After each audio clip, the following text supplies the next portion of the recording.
Hello, let's see how to create a texture in watercolors using paper. Okay, so this is watercolor paper that I'm using for creating the texture. So you can see that you have some texture in this watercolor paper, right? So this is Arches cold pressed 300 GSM paper. So when you say cold pressed, the cold pressed paper has some sort of texture in it. Okay, if it is a hot pressed paper, the texture will be very less, and if it is a rough paper, the texture will be even more than that. So cold pressed paper has medium texture, and this it is how you see in this video now. Okay, so I'm going to use Arches cold pressed 300 GSM paper, and I have taken a few other Arches cold pressed 300 GSM paper. So this is the same paper, but I've taken some cuttings out of it. I'll show you how we can use these papers to create a texture that we want. Right, so let's see. First let's paint this paper. Okay, I'm going to paint it with some watercolor. I've taken some watercolor here and I will use it to paint this area. Let me take a bigger brush. Yeah.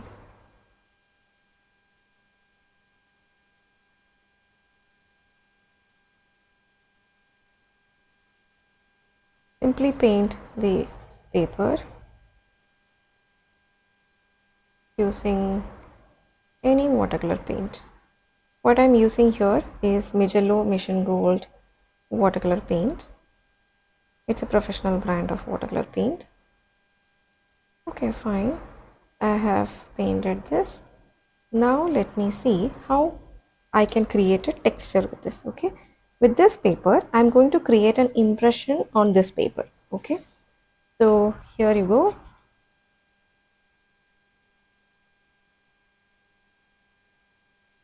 Take it out. See how it is looking.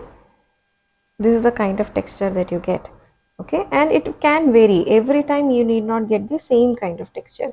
If the amount of water and paint in it is more, maybe you will get a different kind of texture.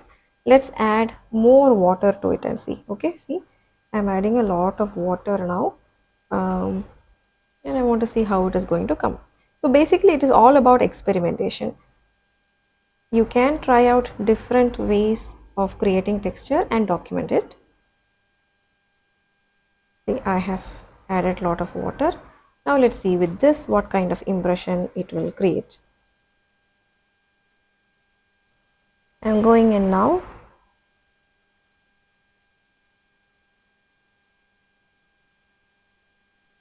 See, it is, since we had lot of texture, I mean lot of water there, it created more evenly painted area. Okay, so let's see one more. I didn't paint anything extra there. It will have less water now. See, if there is less water, it is creating this kind of a texture. If there is more water, it is creating this kind of thing. Okay, this is one way of using a watercolor paper to create texture on watercolor paper. Now let's see another way of using it. Okay, so I'll keep it aside. This is another sheet of watercolor paper that I have. We will use this area. So this time what I'm going to do is I will paint the area first.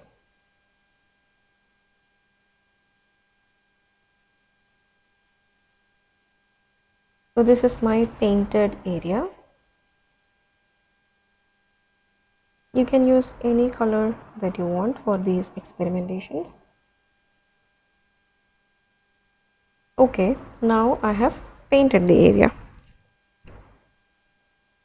Then what I do, I can take another watercolor paper and just create an impression on it. Let's see how it goes. Okay, let me take it out. This is how it is looking. There was more water here. Let's take another area, we can paint another area, and we will wait for it to dry a little bit. Okay, this was quite wet when we applied the paper. Then this is how it turns out. Now let's paint an area. and then wait for it to dry for some time.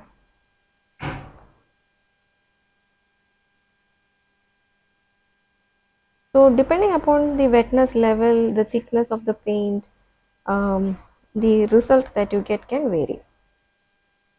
All that you have to do is be familiar with what you can expect when you are doing something. Again, you will not get the exact same result with these techniques the second time you do it, but you can get similar results. Okay, so again I painted an area.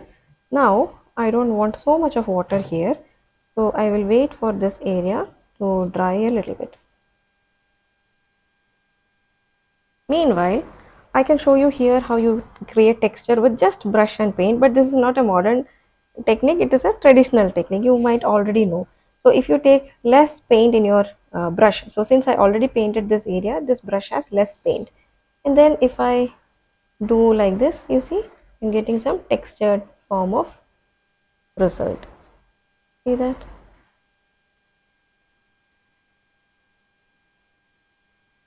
How is this texture formed? Because this watercolor paper has textured surface.